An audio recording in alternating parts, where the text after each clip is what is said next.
In the previous video, we started setting up the navigation drawer, the drawer layout. So if I look at activity main, we kind of added this drawer layout and this navigation view, but we didn't really do much with it. In main activity, we implemented the on navigation item selected listener, and we added a switch statement, but didn't really do much after that. Now I'm going to start setting up the navigation component part of this. So tying in the navigation drawer to the navigation components and kind of getting all started with that. So by the end of the video, all the navigation will almost be set up. There's just going to be a few problems, which I'll point out and then I'll solve in the following video. So the first step here is I need to create a new directory inside res. So I'm going to go to new, create a new directory. This is going to be called navigation. This is part of the setup procedure for the navigation components library. The navigation components library works by creating something known as a navigation graph, which is what I'm going to create right here. So inside of the navigation directory, I'm going to create a new file named main.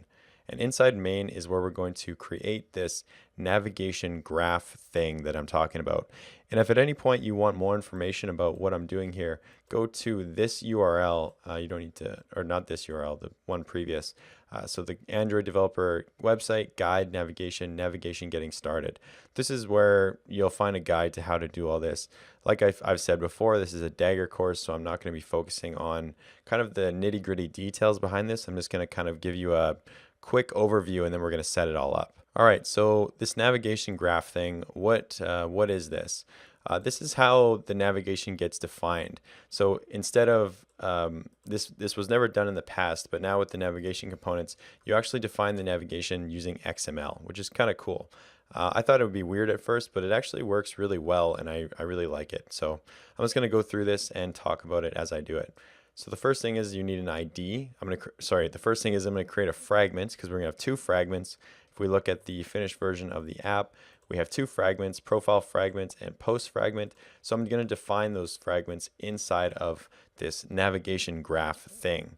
So I'm giving it an ID and now I'm going to reference the class. So this is going to be com coding with, so I'm referencing the package coding with Mitch, dagger practice, .ui, .main, and then profile and profile fragment.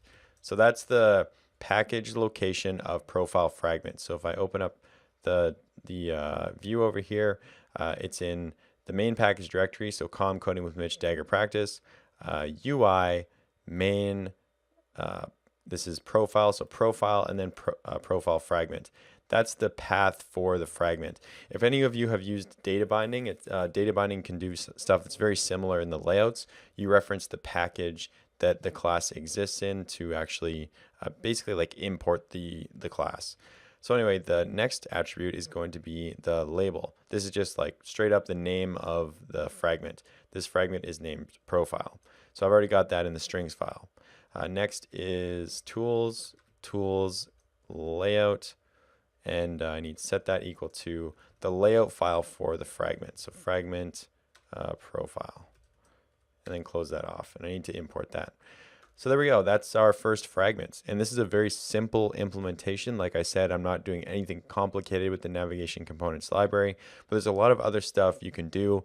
These navigation graphs can do, yeah, like I said, a lot of really cool things. You can even define back navigation inside of the XML. So I encourage you to check out the documentation because I'm just barely scratching the surface on what you can do with this.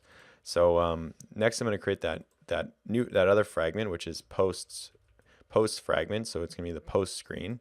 I need to change this. This is going to be, instead of, oh no, it'll still be main, but it's going to be posts, and we need to reference posts fragment. So there's that, or it's post fragment. Dagger practice UI main, it was post fragment. I forgot the package.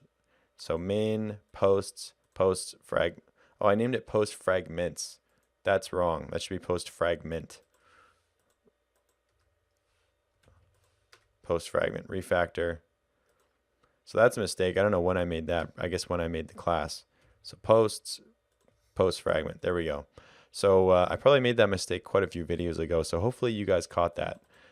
Now the label is posts, and the layout is going to be fragment posts. So there we have our two fragments defined in our navigation graph. The last thing that we need to do in the navigation graph is define which fragment is the one that it shows first, basically. So I need to set a start destination. So I can do app start destination, and I want to reference the ID. So at plus ID, and I want to reference that profile screen. So I'm referencing the ID of what I've defined here. So the profile screen is the one that comes into view first, so that's why I'm setting it as the starting destination. So there is our navigation graph. Now I'm going to go into activity main and set this, continue setting this up. So currently we have a frame layout for hosting our fragments. We don't need that anymore. That was just for testing. Now I'm going to add a fragment to this view. I'm going to set a width of 0 dp, a height of also 0 dp. It's going to have an ID of nav host fragment. So this is the container where the fragments are going to live if I didn't specify that. I need to give it a name of Android X navigation.fragment.navHostFragment. So this is like kind of like importing a dependency to this class. I need to set I don't need a constraint actually because it's not in a constraint layout.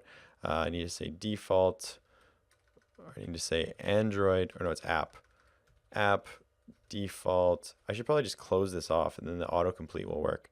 So if I close this off, I can probably get the autocomplete to help me. Nope, autocomplete doesn't help me. So I got to do app default nav host, and that's going to be equal to true. So it's just telling Android Studio that this fragment is the default navigation host.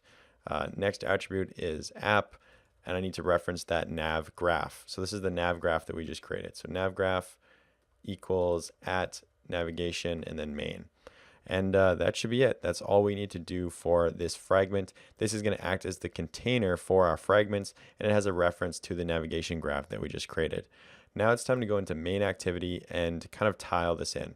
So this test fragment method can go. We don't need that anymore. Delete that. And now I'm going to create a method for beginning to use something known as the navigation controller.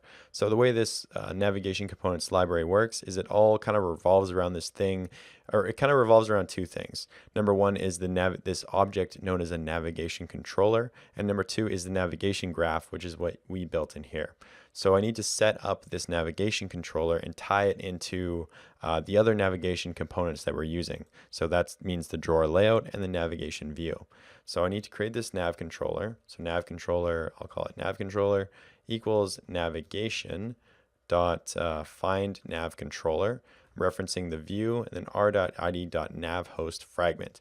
So that's the ID of the navhost fragment right here. That's this ID right there. So I'm tying this navigation controller object to our fragment in our view. Now I'm going to write navigation UI dot setup action bar with nav controller, referencing this for the activity, passing the nav controller, and passing the drawer layout. So what that's going to do is set up this drawer layout with our navigation controller. So also too, what it will do is give us the ability to, when I click on a fragment that isn't the main screen, so if I look at main here, the start destination is profile screen. If I navigate to a fragment that isn't the starting destination, this transitions into an arrow. So I'm kind of creating, tying everything together basically, and having some really cool animations that go along with it.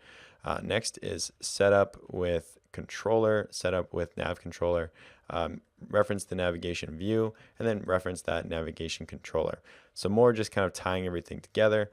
The last thing is taking the navigation view and calling set navigation item selected listener and passing this. So that will obviously, when I click the navigation items in the drawer, so clicking these drawer items here, that's what's going to route that click to the interface, which will then get called in this switch statement here. So I think that's going to be it. Oh no, I want to do one more thing.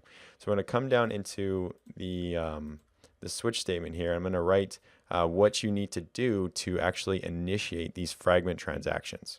So, in the past, what we would do if we wanted to inflate a fragment is you do, get support fragment manager, begin transaction, replace, blah, blah, blah, blah, blah, blah, blah, blah. You have to manage the backstack, all that kind of stuff. Well, with the navigation components library, you don't have to do that. So it's as simple as going navigation, so navigation dot find nav controller. So I'm getting a reference to the navigation controller.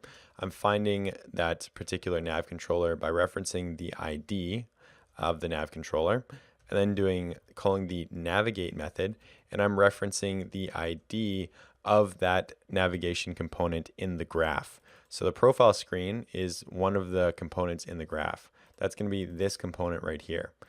So now you probably guessed that I could do the same thing with posts. The only difference here is that I need to reference that posts component, so post screen. That's going to be the ID of this fragment right here. And there's going to be some problems with this. We're not done. We still need to manage the backstack and do some fine tuning, but generally that's it. That's how you do fragment transactions with the navigation components library. But like I said, don't get too excited. There's still some fine tuning we need to do, but at this point, let's run it and let's take a look and see what's happening. All right, so there we have the app on the screen. I'm going to log in with an ID. And let's take a look and see what's happening. So the first issue that you'll notice is if I click the nav drawer, nothing's happening. So that's a problem. If I was to slide the drawer open, that does work. But if I click on one of these, that actually does work too. So I am able to navigate to different fragments. The back button doesn't work. That's an issue, but I can still slide this open and click that. So there's a few things that are working and there's a couple that aren't. The next kind of issue I want to point out is pay attention. I've actually navigated to different fragments a bunch of times. So I've gone to post fragment, profile fragment, post fragment, profile fragment, back and forth a bunch of times. Now what happens when I press the back button? They've all been added to the backstack. So that's another problem. So there's a bunch of problems here. Number one is the nav drawer doesn't work when I click it. Number two is if I go to a different fragment, the back arrow doesn't work. And number three is if I click the backstack, I notice that they've all been added to the backstack, which is obviously wrong. So there's a bunch of problems here, but in general, it's coming together. And so now in the next video, I'm going to fix all of these navigation issues.